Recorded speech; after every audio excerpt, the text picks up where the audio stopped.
జెండా ఆవిష్కరణ చేసుకోవడం జరుగుతూ ఉంది.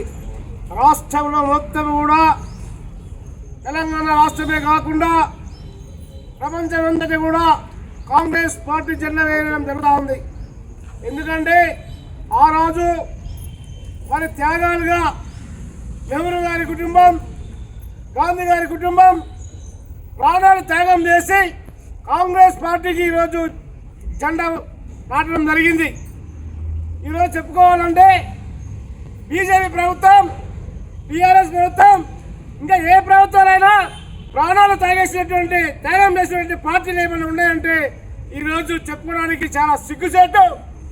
కాంగ్రెస్ పార్టీ ఒకటే ఇవాళ త్యాగాలను చేసినటువంటి కాంగ్రెస్ పార్టీ.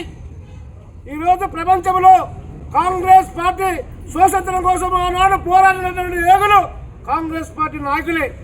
ఆనాడు స్వాతంత్రానికి ఏ పార్టీ అయినా ఉన్నదా? మరి ఈరోజు తెలంగాణ రావడానికి కారణం కాంగ్రెస్ పార్టీ. ఆనాడు ఇదే కడవకుండా చంద్రశేఖర్ కుటుంబ ఫ్యామిలీ అందరం వెళ్ళి తెలంగాణ కాళ్ళు మొక్కి, స్వాతంత్ర కాళ్ళు మొక్కి తెచ్చుకున్నారు.